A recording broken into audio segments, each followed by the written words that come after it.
Episode की शुरुआत होती है और हम कुछ कपल्स को घर में पार्टी करते हुए देखते हैं। दरअसल ये बंगला जय और विधि का था। जय नए नए गैजेट बनाता रहता था और यही उसका काम था। उसने ये बंगला काफी सस्ते दाम में खरीद लिया था। जहाँ उसका दोस्त बोलता है कि यार मुझे भी इसी कॉलोनी में एक बंगला दिला दे, पर वो मना करता है कि यही आखिरी बंगला बचा था। और तभी उसके दोस्त की नजर सामने वाले बंगले पर पड़ती है और वो कहता है किस बंगले की बात कर, मैं खरीदने में इंटरेस्टेड हूँ। पर जय कहता है कि वो बंगला वो तो पिछले 6 सालों से बंद पड़ा है और किसी एनआरआई फैमिली का है। पर उन्हें उस घर में लाइट जली हुई दिखाई देती है, जिससे उन्हें लगता है कि शायद वहाँ कोई रहने आ गया होगा।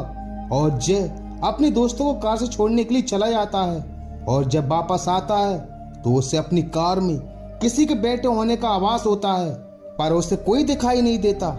और तभी वो लड़की जय का गला दबाने लगती है।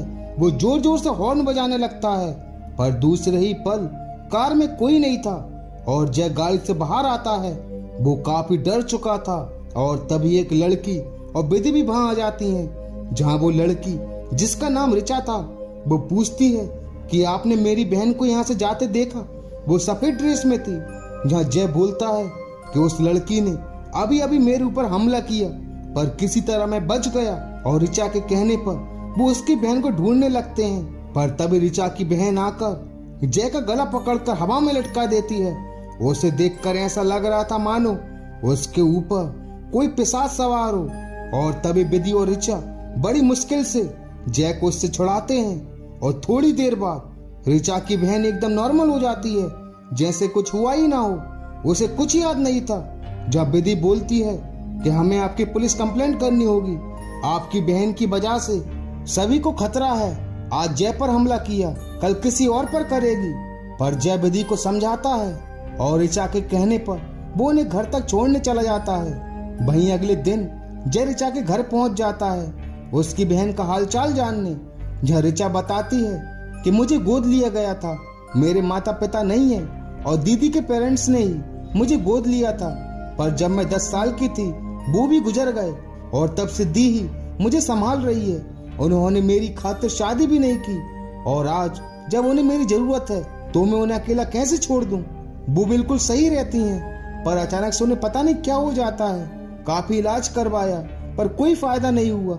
जहाँ जय कहता है कि शायद मैं आपकी इसमें कुछ मदद कर सकता हूँ। और जय घर में हर जगह कैमरे लगा देता है और कुछ डिवाइस, जिसमें ऋचा की दी जैसे ही गेट खोलकर बाहर जाएंगी तो ऋचा और जय के मोबाइल में अलार्म बजने लगेगा, जिससे उन्हें ढूंढने में आसानी हो जाएगी। और तब ऋचा की दी आ जाती है। वो बिल्कुल नॉर्मल लग रही थी और उसी रात जय के मोबाइल का अलार्म बजता है, क्योंकि ऋचा की बहन घर से निकल गई थी और जय भी घर से निकलकर उसे ढूंढने लगते हैं। और काफी ढूंढने के बाद वो उन्हें एक पेड़ के पास मिलती है जो अजीब तरह का मंत्र बोल रही थी,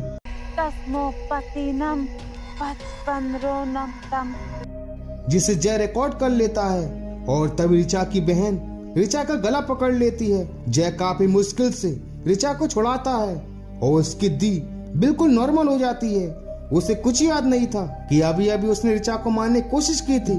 वहीं अगले दिन जय देखता है कि एक अघोरी ऋचा के घर को देखा जा रहा है, जहाँ वो कहता है कि जाओ यहाँ से वरना मैं पुलिस को बुलाऊंगा। पर वो अघोरी कहता है कि दूर रहना इस घर से, वरना मारे जाओगे। और वो अघोरी वहां से चला जाता है। जिसके बाद जय ऋचा के कैमरों की रिकॉर्डिंग देखता है, जिसे देखकर उसकी रूह कांप जाती है। वो देखता है कि ऋचा की बहन अजीब तरह से चल रही है, खुद ब खुद सामान यहाँ से वहां फेंक रहा है। और वो तुरंत ऋचा के घर जाता है और सारे कमरों और छत पर देखता है, पर ऋचा की बहन का कुछ पता नहीं था।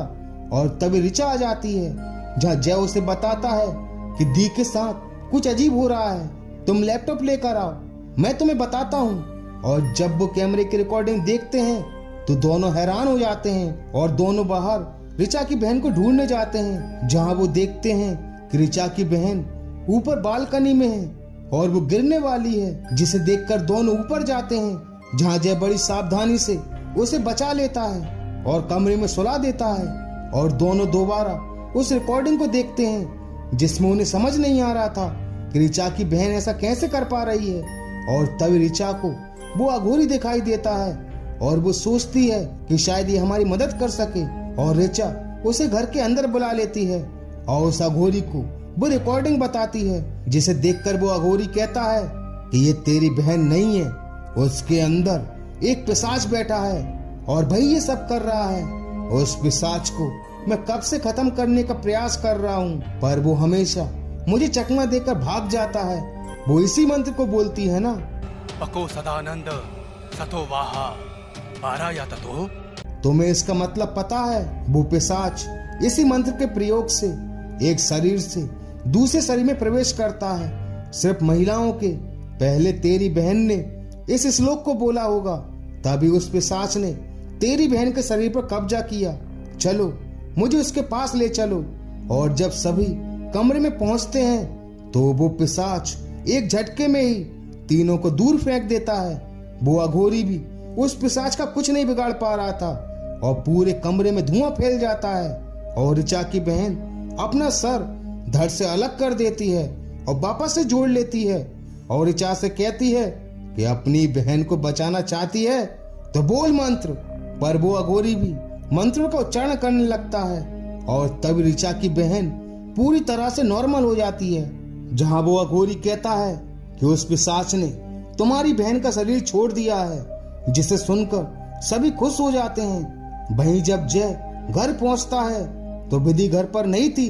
उसे हर जगह ढूंढा पर विधि का कुछ पता नहीं था और वो कैमरे की रिकॉर्डिंग चेक करता है, जिसमें वो देखता है कि जो मंत्र जय ने एक कागज पर लिखा था उसे विधि पढ़ रही है। और इसी वजह से उस पिशाच ने ऋचा की बहन का शरीर छोड़ा था और विधि के शरीर में प्रवेश किया। और अब विधि भी उस पिशाच के कब्जे में आ चुकी थी।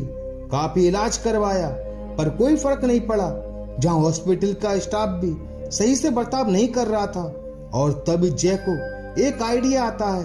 वो सिस्टर को कुछ रुपए देकर मंत्रों वाला कागज देता है और कहता है कि मेरी वाइफ को ये श्लोक काफी पसंद है, क्या तुम उसे सुनाओगी? और इधर जैसे ही सिस्टर उस मंत्र को पढ़ती है वहां विधि ठीक हो जाती है, जिसका मतलब ये था कि उस पिशाच ने विधि को छोड़ उस सिस्टर के शरीर पर कब्जा कर लिया है।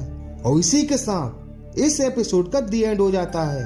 तो मिलते हैं अगले वीडियो में and thank you so much for watching this video.